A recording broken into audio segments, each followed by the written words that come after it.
शंकर तेरी जटा से बहती है गंगाधारा, शंकर तेरी जटा से। नमस्कार, मैं हूँ मैथिली ठाकुर और आज मैं पूज्य श्री रावतपुरा जी सरकार महाराज जी के सानिध्य में बैठ करके बहुत देर तक मैंने भजन सुनाया और लोगों की एनर्जी वही थी, महाराज जी का प्यार भी वैसे ही बरस रहा था और मैं गाते जा रही। मैंने महाराज जी के बारे में सिर्फ सुना था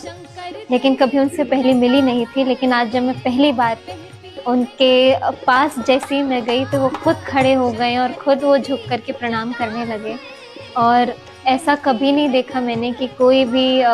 सामने झुक करके प्रणाम, मतलब कोई पैसे ऐसे भी लोग होते हैं चैत पे से भी नहीं उठते हैं, लेकिन